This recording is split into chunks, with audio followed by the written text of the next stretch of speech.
Hello everyone, good morning. कैसे हो आप सभी? आई होप सब लोग बहुत अच्छे होंगे और सबकी पढ़ाई भी बहुत अच्छी चल रही होगी। तो सुबह ही मैंने ब्लॉग आज शुरू कर दिया था और सुबह चाय का टाइम था, तो सबको चाय देने के बाद मैं अपनी चाय लेकर रूम पर आ गई थी। और थोड़ा सा टाइम था, मैंने बोला ठीक है, बेटी लेट सोकर उठता है 9 साढ़े 9 तक, तो मैंने बोला थोड़ा सा पढ़ लेती हूँ क्योंकि इनको थोड़ा सा लेट जाना था ऑफिस आज। तो थोड़ा सा पढ़ने मिल गया था, ज़्यादा तो नहीं पर आधे घंटे मिल गया था। और आधे घंटे ठीक था, मतलब एक टॉपिक तो आप एटलीस्ट अच्छे से रिवाइज़ कर सकते हो। तो मैं बस अपनी चाय ली और रूम पर आ गई। उसके बाद थोड़ा देर पढ़ाई की आधे घंटे तक। और मतलब कल क्या था, रात को मैंने ये नहीं डिसाइड किया था कि आज क्या पढ़ूंगी। कल रात को टेस्ट दे रही थी और आप सबको वेट होगा कि दीदी टेस्ट में कितने नंबर आए। बहुत सारे लोगों ने तो पर्सनली भी पूछा कि कितने नंबर आए। तो आप सबको बता दूं कि मेरे मतलब उम्मीद तो थी कि मेरे 150 से ज़्यादा आएंगे, लेकिन उतने आए नहीं, 143 ही आए। और ठीक है, मतलब कहीं ना कहीं मेरी गलती है। कुछ टॉपिक्स का रिवीजन होता है, कुछ का नहीं होता है, और कुछ चीज़ें भूल जाती हैं। कई बार कुछ में कन्फ्यूज़न हो जाता है, तो कम नंबर थे, ठीक है। बट मतलब थोड़ा बुरा लगा मुझे, बट कोई बात नहीं, अभी टाइम है और इसको इम्प्रूव कर लेंगे। तो कुछ लोगों के हैं 150 160 अराउंड जा रहे हैं, तो बहुत अच्छी प्रिपरेशन है जिसके भी जा रहे हैं ना। मैं क्या पता है बेटू के साथ हो नहीं पाता एक साथ पूरा टेस्ट देना, इसलिए कल मैंने टेस्ट लाइव नहीं दिया था, मैंने रात में दिया था। और मैंने कल ही बता दिया था आप लोग को कि मैं रात में टेस्ट दूंगी, क्योंकि मुझे इत्मीनान से बैठ के अच्छे से टेस्ट देना था। हालांकि तब भी बेटू बहुत लेट सोया था और मैं पूरा टेस्ट मतलब बेटू के सोने के बाद नहीं दी थी, उससे पहले ही मैंने स्टार्ट कर दिया था। तो थोड़ा बहुत डिस्टर्बेंस हुआ, बट ये नहीं कह सकते कि उसकी वजह से नंबर कम आए, मतलब नंबर मेरी ही वजह से कम आए। तो ठीक है, it's okay, next time hope for the best, है ना। तो फिर उसके बाद मैं किचन में आ गई थी, थोड़ा देर आधे घंटे ही पढ़ पाई सुबह। फिर आ गई थी किचन में, तो फटाफट खाना वाना बना करके कोशिश की थी कि जल्दी से जल्दी फ्री हो जाऊं। तो आज टाइम मिल गया था, मतलब मैं 11:30 तक फ्री हो गई थी आज खाना वाना से सबसे। और पापा और मतलब सालुद्दीन ने तो खाना भी खा लिया था 11:30 तक। हम और माँ थोड़ा सा लेट खाते हैं, हम लोग 12:30 या 1 बजे तक खाते हैं हम लोग की। अभी इस समय काफ़ी दिनों से लेट चल रहा है ना, तो आदत ही पड़ गई है, तो 12 के बाद ही खाते हैं हम लोग। तो फिर मैं उसके बाद फिर से वापस, पता है, जल्दी जल्दी काम ख़त्म करके और रूम में चली गई थी। फिर पापा इसको क्या डुकू को लेके बैठे थे, तो ये टीवी देखने के लिए बोल रहा था, तो पापा इसको टीवी दिखा रहे थे और खाना खिला रहे थे।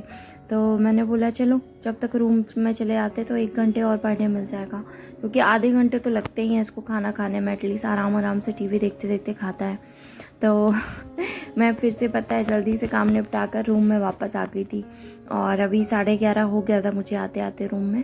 तो ठीक है, 11:30 था, मैंने बोला ठीक है 12 तक भी मिलेगा टाइम तो काफ़ी है। तो फिर मैंने एक यूट्यूब पे लेक्चर देखा, और ये काफ़ी टाइम से पेंडिंग था मेरा, मतलब बहुत सारे अभियान चल रहे हैं ना, कहीं कुछ जैसे गौरवी अभियान, और फिर लालिमा अभियान, उत्कर्ष अभियान, पंख अभियान, सांस अभियान, बहुत सारे अभियान चल रहे हैं।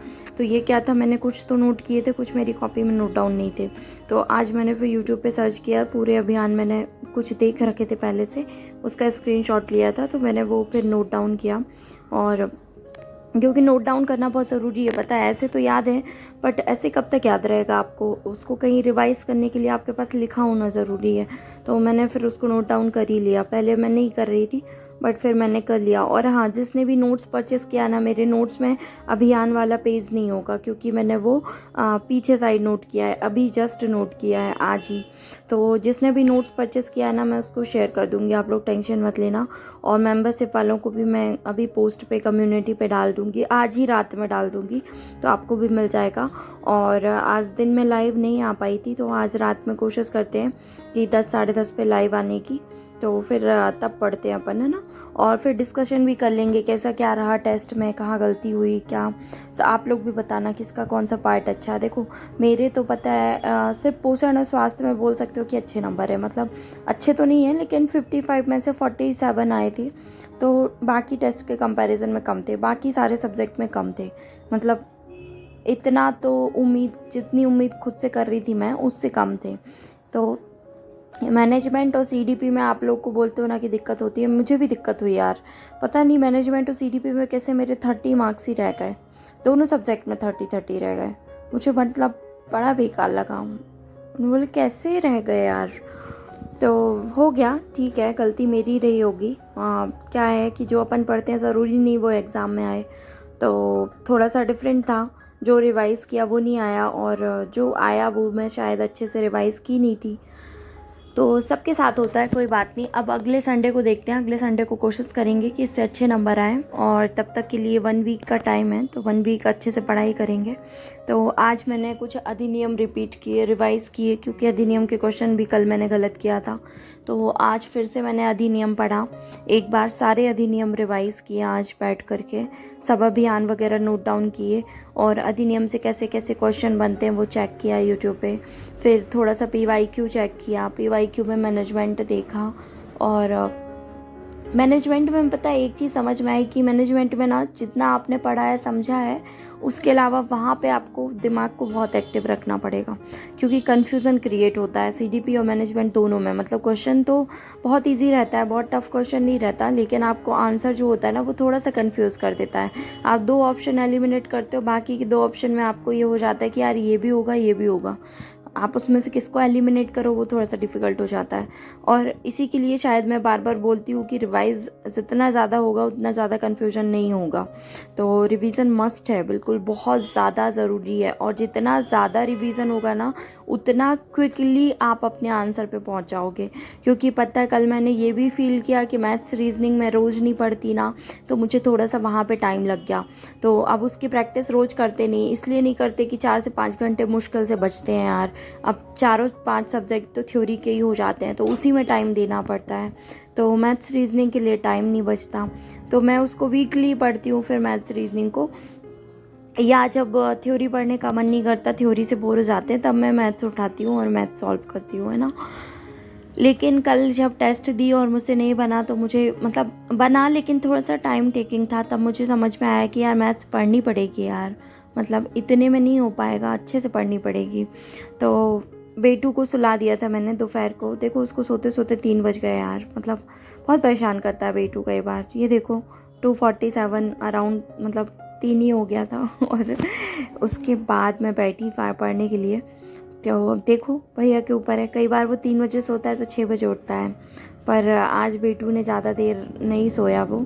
आज थोड़ा मौसम ख़राब था, यहाँ पे बारिश हुई है और बिजली कड़क रही थी, तो आवाज़ आ रही थी, तो बेटू को डिस्टर्ब हो रहा था, तो उठ गया था वो। लाइट भी नहीं थी, तो 1 घंटे ही सोया वो। तो ठीक है, 1 घंटे ही मुझे मिला पढ़ने के लिए। बट फिर बेटू उठ गया था 4 सवा 4 पे, तो फिर हम लोग चले गए थे बाहर चाय के लिए, और मौसम भी ठंडा हो रहा था, तो आज जल्दी चाय बना ली। गर्मी में थोड़ा लेट चाय पीते हैं सब लोग, तो आज जल्दी चाय बन गई थी। और वहाँ पे भैया बेटू किचन में बैठ के खेल रहे थे अपना। तो इनका पूरे टाइम ये पोयम गाता रहता है। पता है बच्चे आजकल टीवी देखते हैं तो ये तो है कि बोलना सीख जाते हैं, और उनका कलेक्शन बहुत अच्छा हो जाता है वर्ड का। वो पता है क्या गा रहा था, व्हील ऑन द बस को round and round, round and round and round and round.